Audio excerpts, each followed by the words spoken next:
हुकूमत और पीटीआई बिलाहिर एक पीसफुल सॉल्यूशन की तरफ जाने लगे हैं। उन्होंने मुज़ाकराती कमेटियों का ऐलान भी कर दिया है और मुज़ाकरात आज शुरू होने भी वाले भी हैं। तो क्या ऐसी क्या वजूहात बनी जिसकी बुनियाद पर पीटीआई और पाकिस्तान मुस्लिम लीग आपस में एक-दूसरे के साथ मुज़ाकरात करने में इंटरेस्टेड होने लग पड़ी है? तो ये एक बहुत ही अच्छी सूरत-ए-हाल है, पाकिस्तान के लिए बहुत खुशाइन है। बहुत से लोग इसे डीरेल भी कर रहे हैं।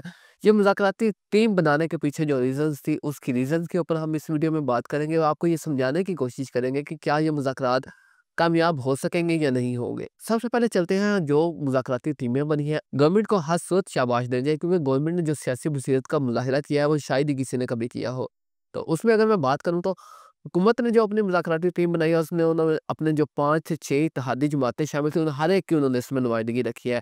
उन्होंने पाकिस्तान मुस्लिम लीग की तरफ से राना सनाउल्लाह, इसहाक डार, इमरान सिद्दीकी और पाकिस्तान मुस्लिम लीग काफ की तरफ से देखा जाए तो सालक हुसैन, पाकिस्तान पीपल्स पार्टी की तरफ से देखा जाए तो राजा परवेज अशरफ, नवीर कमर, आईपीपी की तरफ से देखा जाए तो अलीम खान, एमक्यूएम की तरफ से देखा जाए तो खालिद मकबूल। तो ये गवर्नमेंट ने जो अपनी 8 रुकनी कमेटी अनाउंस की है, इनमें ये 8 बंदे शामिल है और 8 जमातों की उन्होंने इसमें नुमाइंदगी को जाहिर किया है। अगर दूसरी तरफ पीटीआई की 7 रुकनी कमेटी की तरफ देखा जाए तो उसमें उमर अयूब शामिल है, हसन कैसर शामिल है, सलमान अकरम राजा साहब, अली अमीन गंडापुर, साहबजादा हामिद रजा, राजा नासिर अब्बास और हामिद रजा शामिल है। पीटीआई ने 7 रुकनी कमेटी का ऐलान किया है तो हुकूमत ने 8 रुकनी कमेटी का ऐलान किया है। अयाज सादक साहब इनके दरमियान सालसी का किरदार अदा करेंगे। आज दिन 11 बजे इनकी पहला राउंड होगा जिसमें ये आपस में बैठ के पीसफुल सॉल्यूशन की तरफ जाएंगे। तो क्या ये मुज़ाकरात वाकई कामयाब हो सकेंगे? अगर आज से कुछ अर्सा पुराने हम अपने मुज़ाकरात देखें जिसमें हुकूमत ने काफ़ी सारी जमातों के साथ मुज़ाकरात किए, तो इतना बड़ा अलायंस उन्होंने कभी नहीं बनाया। पहले सिर्फ मोहसिन नकवी जाया करते थे, उनके साथ 1-2 हुकूमत का नुमाइंदा होता था और मुज़ाकरात हो जाते थे। तो क्या इस वक़्त इतने बड़े-बड़े सियासतदान, इतने मंजे हुए सियासतदानों को शामिल करके क्या मुज़ाकरात कामयाब हो पाएँगे?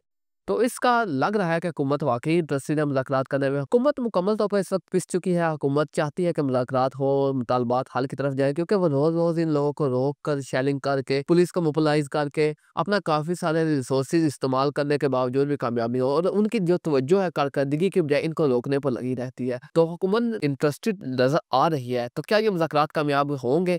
तो इसके ऊपर काफ़ी सारे लोगों की स्टेटमेंट्स आनी शुरू हो गई हैं, जिनमें अगर मैं बात करूँ तो पीटीआई के उमर अयूब साहब की स्टेटमेंट आई है, शेख वकास साहब की स्टेटमेंट आई है और इसके बाद साबिक सदर पाकिस्तान आरिफ अलवी की स्टेटमेंट आई है और इन तीनों ने स्टेटमेंट में यही कहने का अंदिया दिया है कि हुकूमत ने अगर मुज़ाकरात अच्छी तरह से ना किए तो हम सिविल नाफरमानी की तहरीक का आगाज़ करेंगे। तो ये कैसा ये मुज़ाकरात है कि आप मुज़ाकरात भी साथ करना चाहते हैं और आप इनके ऊपर सिविल नाफरमानी की तलवार भी लटकाए हुए हैं। आपको चाहिए कि आप अपनी पुरानी बातों को बुलाकर अगली बातों की तरफ चलें और एक पीसफुल सॉल्यूशन की तरफ डायलॉग करें। तो जो पीटीआई ने अपने 2 नैरेटिव रखे हैं, सबसे पहला उन्होंने नैरेटिव रखा है कि 9 मई और 26 नवंबर के ऊपर जुडिशल कमीशन बनाया जाए। तो हुकूमत इस वक़्त 9 मई में कमीशन बनाने में तो इंटरेस्टेड नहीं, लेकिन अलबत्ता वो 26 नवंबर पे कमीशन बनाने में इंटरेस्टेड है। की वज़ाहत एक पहले भी मैं किसी वीडियो में कर चुका हूँ कि हुकूमत क्यों सिर्फ 26 नवंबर पर कमीशन बनाना चाहती है। वो वीडियो आप ऊपर आइकन बार में जाके देख सकते हैं। तो इसके अलावा अगर दूसरे मुतालबे के ऊपर बात करें तो हुकूमत इसके ऊपर भी नरम रवैया रखने की कोशिश कर रही है। हुकूमत का कहना है कि हम हर उन बंदों को जो गिरफ्तार हैं उनको रिहा तो नहीं कर सकते। अलबत्ता हम आपको एक रिलैक्सेशन देने के लिए तैयार हैं कि हम इनके ऊपर मज़ीद केसेज़ नहीं बनाएँगे। आपको कानूनी चाराजोई का हक होगा और आप कानूनी तरीके से इनको रिहा करवाएँ। हम इनको ऐसे ही रिहा नहीं कर सकते। इससे हमारी भी खतरे में जाएगी। तो क्या वाक़ई पीटीआई के यही मुतालबात थे? आज सुबह ही एक न्यूज़ चली कि 190 मिलियन पाउंड का आज फैसला सुनाया जाना था, लेकिन वो फैसला मुलतवी कर दिया गया है और वो कहा गया है कि फैसला जनवरी के पहले हफ्ते में सुनाया जाएगा। साथ ही मुज़ाकरात शुरू हुए और साथ ही वो फैसला आगे चला गया। तो इससे इस बात का अंदिया दिया जा रहा है कि पीटीआई के इन 2 मुतालबात के अलावा कुछ दूसरे मुतालबात भी शामिल हैं, जिनमें अगर बात की जाए तो उनका कहना है कि बुशरा बेगम के ऊपर कोई केस ना बनाया जाए। इमरान खान के ऊपर जो केसेज़ हैं हम उन्हें अलबत्ता हल करने की कोशिश करेंगे, कोर्ट में अपील भी करेंगे।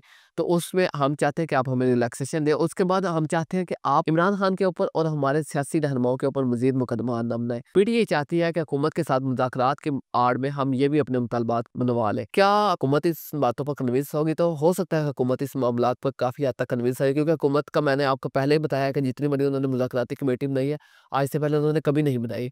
तो ये इस बात का अंदिया है कि वाक़ई वो मुज़ाकरात करना चाहते हैं और अपने उन्होंने मंजे हुए सियासतदान इन मुज़ाकराती कमेटी में शामिल किए हैं। तो आप राना सनाउल्लाह को देख लें, आप इसहाक डार को देख लें, आप राजा परवेज़ अशरफ को देख लें, आप खालिद मकबूल को देख लें, आप अलीम खान को देख लें, आप चौधरी सालक को देख लें। ये सब मंजे हुए सियासतदान हैं, इन्हें पता है कि कैसे किसी को अपनी बात में कन्विंस करना है और किसकी बात किस वक़्त कितनी माननी है। तो ये अलबत्ता पीटीआई और गवर्नमेंट एक पीसफुल सॉल्यूशन की तरफ जा सकते हैं। हुकूमत के भी चंद बंदों की स्टेटमेंट्स आई हैं, जिनमें मैं वज़ीर दिफ़ा ख्वाजा आसिफ साहब की बात करना ज़रूरी समझता हूँ, क्योंकि उन्होंने जो स्टेटमेंट लंदन में बैठ के दी है, वो स्टेटमेंट इन्हें हरगिज़ नहीं देनी चाहिए। उन्होंने कहा है कि ये पीटीआई के जो कातिल हैं, जिन्होंने यहाँ पर ला के कातिलों को बसाया, अलबत्ता वो तालिबान की बात कर रहे थे, लेकिन आपको पुरानी बातों को इस वक़्त याद नहीं करना चाहिए। आपको चाहिए कि आप इसका सॉल्यूशन क्या करें?